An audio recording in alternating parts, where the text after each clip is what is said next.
बहुत हो, बहुत हो। तानसेन जी, आप दुनिया के बेहतरीन फनकार हैं।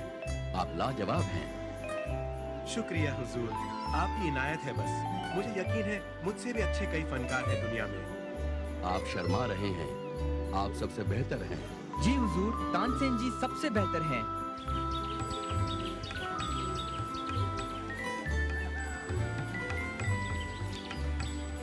बीरबल, आप खामोश क्यों हैं? आप मेरी बात से सहमत नहीं? माफी चाहता हूँ हुजूर, लेकिन जैसा कि तानसेन जी ने खुद कहा है, उनसे भी बेहतर फनकार हैं इस दुनिया में।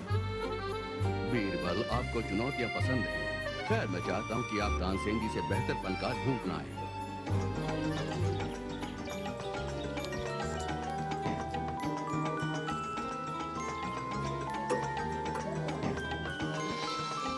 और इस दौरान हम चाहते हैं कि आप हमारी अंगूठी कुएं से बाहर निकालें, बिना इसमें उतरे या किसी चीज का सहारा लिए।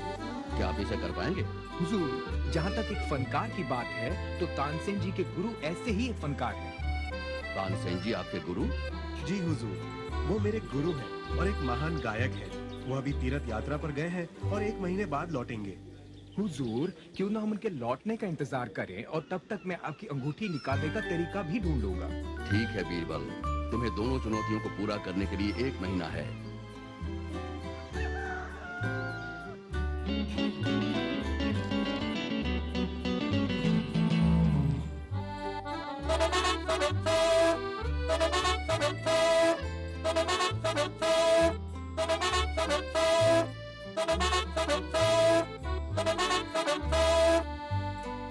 बीरबल, क्या हुआ?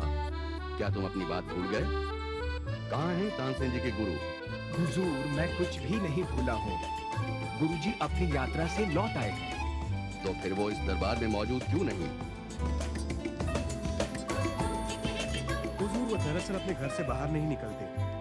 हमें उन्हें सुनने के लिए उन्हीं के घर जाना होगा। ठीक है। अगर वो यहाँ नहीं आना चाहते तो हम ही उनके घर चले चलते हैं। वैसे भी हम उन्हें सुनने के लिए बड़े बेचैन हैं। हम कल सवेरे ही उनका गाना सुनने के लिए उनके घर चलेंगे। जैसी आपकी आज्ञा हुजूर।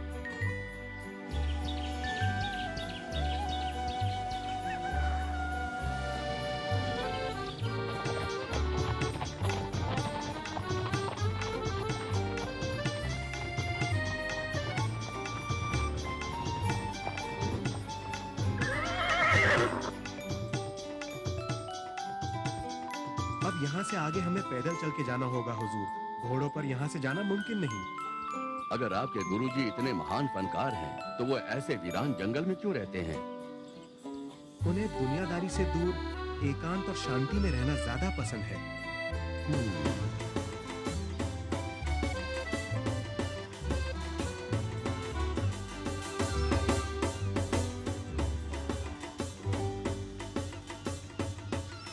जहाँ पना, तकलीफ के लिए माफी चाहता हूँ, पर हमें यहीं रुककर उनका इंतजार करना होगा। वो रोज इसी समय अपनी झोपड़ी से बाहर आकर रियाज शुरू करते हैं। ठीक है, लेकिन हम उनकी झोपड़ी में उनका गाना क्यों नहीं सुन सकते? हुजूर, वो किसी और के लिए नहीं गाते। वो तब ही गाते हैं जब उनका मन करता है। इसलिए हमें यहीं इंतजार करना होगा।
नमस्कार गुरुजी।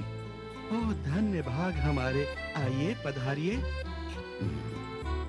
जब बीरबल और तानसेन जी ने हमसे कहा कि आप सबसे बेहतर फनकार हैं, तब हमें यकीन नहीं हुआ, पर अब ये साबित हो गया है कि आप सबसे महान फनकार हैं। ये तो संगीत के प्रति आपका प्रेम है, वरना मैं आपके तारीफ के लायक कहाँ। स्वयं संगीत ही महान है।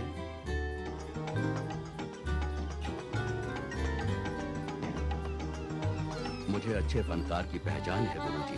कृपया मेरी तरफ से ये छोटा सा नजराना कबूल कर लीजिए। माफी चाहता हूँ हुजूर, मैं इनाम के लिए गाना नहीं गाता, और वैसे भी मुझे यहाँ किसी चीज की कमी नहीं।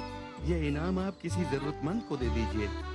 अगर आप इनाम नहीं लेना चाहते तो ना सही, लेकिन मेरे साथ महल चलिए, वहाँ आपको कोई तकलीफ नहीं होगी। आप आराम से रहेंगे और जब मन चाहे हम आपका गाना भी सुन सकेंगे।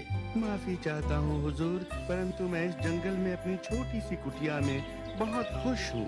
ये शांति मुझे आपके महल में नहीं मिल सकती, और वैसे भी मैं सिर्फ ईश्वर के लिए गाता हूँ। आपको ये बात शायद बुरी लगे।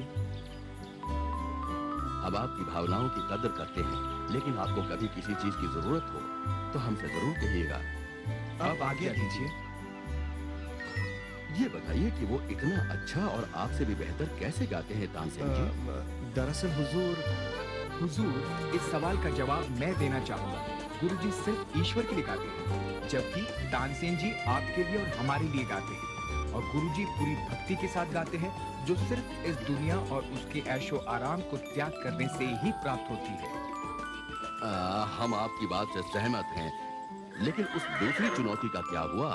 कहाँ है हमारी अंगूठी?